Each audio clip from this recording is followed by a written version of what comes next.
Sir elections అప్పుడు sir election campaign అప్పుడు జగన్మోహన్ రెడ్డి గారు పంచాయతీ ఏదైతే భవనాలు ఉన్నాయో దానికి పెయింట్ వేయడానికి 3,000 కోట్లు ఖర్చు పెట్టారని చంద్రబాబు నాయుడు గారు అన్నారు. అదే పవన్ కళ్యాణ్ గారు మనం చూసుకున్నట్లయితే 1000 కోట్లు సంథింగ్ 1000 కోట్ల పైనే ఫిగర్ చెప్పారు. 1300 కోట్లు రంగులు వేయడానికి 1000 కోట్లు తీయడానికి 2300 కోట్లు ఆయన లెక్క చెప్పాడు. ఆ లెక్క చెప్పారు. ఇప్పుడు నిన్న మనం చూసుకున్నట్లయితే 100 కోట్లు కూడా సరిగ్గా చెప్పారు. 101 కోట్లు సంథింగ్ చెప్పారు. ఆ డిఫరెన్స్ చూస్తే మీకేమనిపించింది సార్? అందుకే అదే బడ్జెట్లో ఉన్న లోపాలు. అసెంబ్లీ లోపట ప్రజెన్స్ మేక్ సెన్స్ అనే దగ్గర వితౌట్ ప్రజెన్స్ ఆల్సో ప్రజలకి వాళ్ళని ఆడిన అబద్ధాలు నిజాల రూపంలో వాళ్ళ నోటంపట చెప్పించగలుగుతున్నాడు జగన్మోహన్ రెడ్డి.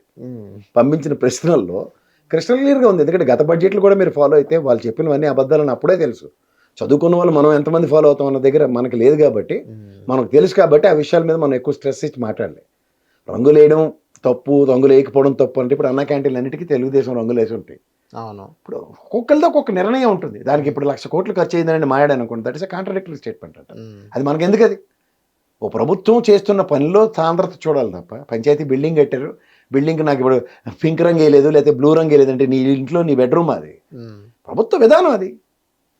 సో వాళ్ళు రంగులు వేసుకున్నారు, ఏదో చేశారు, అది నచ్చలేదు నచ్చిందంటే మరి రాళ్ళ మీద రంగులు వేసినందుకు ల్యాండ్ టైటిలింగ్ యాక్ట్కి ఎంత భ్రష్టు పెట్టించారు. లాస్ట్కి ఏమైంది? అవును, ల్యాండ్ టైటిలింగ్ యాక్ట్ మంచిదే, అదే మంచిదని ఇప్పుడు దాని కార్యక్రమం కంటిన్యూ చేయడానికి చూసుకుంటున్నారు కదా. ల్యాండ్ టైటిలింగ్ నేను కొంతమంది రియల్టర్స్తో మాట్లాడాను. సబ్జెక్ట్ డిబేట్ అవుతున్నాను. దీనికి ల్యాండ్ టైటిలింగ్ గురించి మాట్లాడతాము. గవర్నమెంట్కి ఇది హెల్ప్ అయింది కాబట్టి. సో ల్యాండ్ టైటిలింగ్ యాక్ట్ అనే ఉద్దేశం చాలా మంచిది, కానీ అది పెట్టుకునే ఏదైతే ప్రాసెస్ ఉందో అది తప్పు అని అంటున్నారు. దాంట్లో తప్పేం లేదు సార్. 200 కోట్లు ఖర్చు పెట్టి కేంద్ర ప్రభుత్వం ఒక పైలట్ ప్రాజెక్ట్ కింద చేసింది. కరెక్ట్. రెండోది ఏంటంటే దగ్గర 13,000 పైచిలకు గ్రామాలకి సక్సెస్ఫుల్ రేషియోలో రోవర్లు తెప్పించి కరోనా పాండమిక్ టైంలో కూడా చేయగలిగింది. దానిలో ఉన్న ఒకే ఒక తలకాయ నొప్పి ఏంటంటే జగన్మోహన్ రెడ్డి గారి పుస్తకం మీద బొమ్మ వేసుకోవడం, రెండోది ఆ రంగులు రాళ్ళ మీద వేయడం. కాదు సార్, నేను రియల్టర్స్తో మాట్లాడాను. వాళ్ళు ఏంటంటే చాలా క్లియర్గా చదువుతారు కాబట్టి రియల్ ఎస్టేట్ రంగాన్ని గురించి నేను మాట్లాడుతున్నాను. So land titling act initiate అనేది చాలా మంచిది, జగన్మోహన్ రెడ్డిగా పెట్టింది. ఏదైతే ప్రాసెస్ ఉందో ఈవెన్ అది అంటారు తెలంగాణ ఇవ్వడం మంచిదే, ఏదైతే ఇచ్చే విధానం తప్పని అంటారు. సో ఏదైతే వాళ్ళు పెట్టిన ప్రాసెస్ ఉందో కింద 2 వ్యక్తులు ఉంటారు. సో మీ దగ్గర ఏదైనా లిటిగేషన్ ఒక బీ ఫామ్ కానీ అడంగల్ కానీ ఏదైనా తేడా వచ్చినట్లయితే ఈయనేమో పైన అధికారికి చెప్పింది. వీళ్ళిద్దరి దగ్గర డెసిషన్ ఉండేది ఏదైనా సరే చూస్ చేసుకోనికి. సో వీళ్ళిద్దరు ఉంటే వీళ్ళిద్దరు డెసిషనే ఫైనల్. ఈవెన్ కోర్టు కూడా వెళ్ళడానికి కూడా మనకు వీలు లేదన్నట్టుగానే అది మనం చూసాము. సో వీళ్ళిద్దరు ఏదైతే డెసిషన్ ఉందో వాళ్ళ సొంత మనుషులకి ఇస్తారన్నట్టు కూడా అందులో రాసింది. ఏదైతే ఒక మంచి గవర్నమెంట్ అధికారికి కానీ ఇంకోళ్ళు కానీ ఇచ్చినట్లయితే కొంచెం వెసులుబాటు ఉండేది. సో వీళ్ళిద్దరు డెసిషన్ కీ డెసిషన్ కాబట్టి ఇది అందుకనే తప్పు అన్నట్టుగా రియల్టర్స్ చెప్పారు చాలా మంది. వాళ్ళ మొహం అని చెప్పండి డైరెక్ట్గా. ఇనిషియేట్ అయితే మంచిది, వాళ్ళ మొహం అని చెప్పండి. ఎందుకంటే విధి విధానం నేను చదివాను. నేను అజయ్ కలాం గారితో ట్రావెల్ చేశాను దాంట్లో. ఓకే, నేను ఆయనే దానికి సుప్రీమో జగన్మోహన్ రెడ్డి గారి గవర్నమెంట్లో. మీరు చెప్పిన ఆ 2 వ్యక్తులు ఆర్డీఓ స్థాయితో ఉన్న వ్యక్తులు. తర్వాత ప్రతి గ్రామంలోనూ సర్వే చేసిన తర్వాత మైన్యూట్గా 1% 2% ల్యాండ్ డీవియేషన్స్ కనబడ్డాయి. వాళ్ళు మీరు చెప్పిన ఆ రిజిస్టర్లో ఎక్కించుకున్న తర్వాత స్పాన్ ఆఫ్ 2 years. ఎందుకు అంటే ఇది గౌరవ కోర్టుల్లో చాలా వరకు సివిల్ కేసెస్ ఉన్నాయి.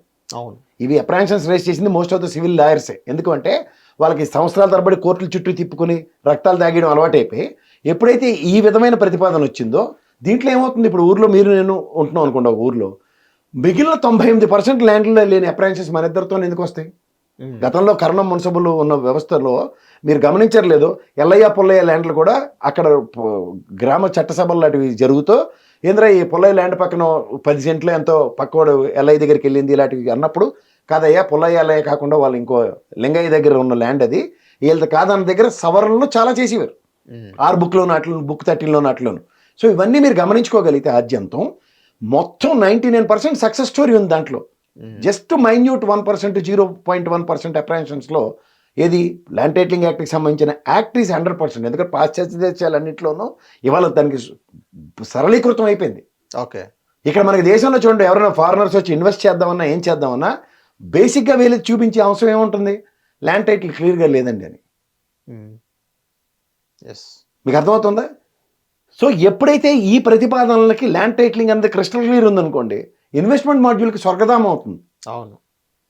ఇప్పుడు ఎవడో సడన్గా ఒక ఇండస్ట్రీ పెట్టిన తర్వాత, ఇప్పుడు తిరుపతిలో ఒకటి చూడండి ఇష్యూ, నేను చంద్రబాబు నాయుడు గారు వెళ్తుంటే ఆవిడకి ఒక చిన్న ఎంఎస్ఎంఈ యూనిట్ లాంటిది పెట్టుకుంది.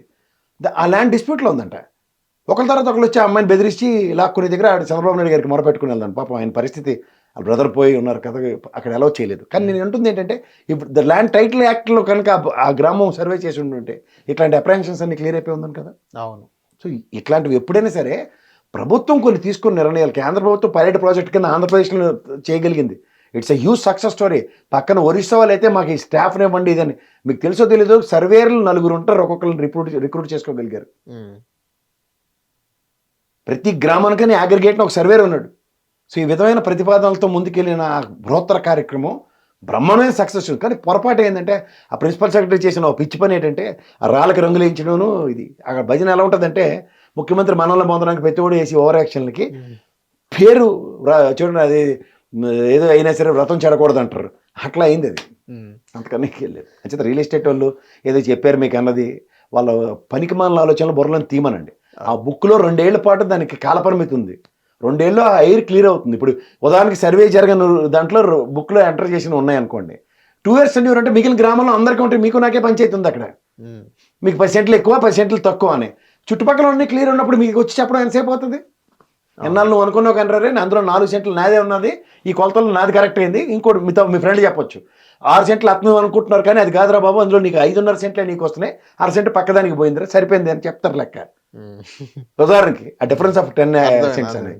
గతంలో మున్సిపల్ కారణం గారు అదే పని చేసేవారు. అదే వ్యవస్థను ఇప్పుడు ఇంప్రూవ్డ్ వెర్షన్లో స్ట్రైట్ లైన్ మెథడ్లో సర్వే చేస్తే, ఈవెన్ అది శాటిలైట్తో లింక్ చేసే సర్వే సార్, 0.08% కూడా డీవియేషన్ ఉండదంట. అవును. సో ఇంకా ఆబ్వియస్గా ఎక్కడ పోతుంది మిగిలిన ల్యాండ్? గ్రామంలో 98 మందికి ల్యాండ్కి ప్రాబ్లం లేదు, 2% 1% ఉన్న ల్యాండ్ ప్రాబ్లం వాళ్ళ వద్దరిది కూర్చోబెట్టి సంజాయించి చెప్పడం కూడా సులువు కదా. కోర్టు కేసు కూడా విత్డ్రా అవుతుంది కదా, అందుకే 2 years టెన్యూర్ దానికి. హిట్ టీవీ యాప్ ని డౌన్లోడ్ చేసుకోండి. ఇందులో short news, live news, entertainment movies అన్ని అవైలబుల్ గా ఉన్నాయి. Please download hit TV app. Hit TV యాప్ని ఫ్రీగా డౌన్లోడ్ చేసుకోండి.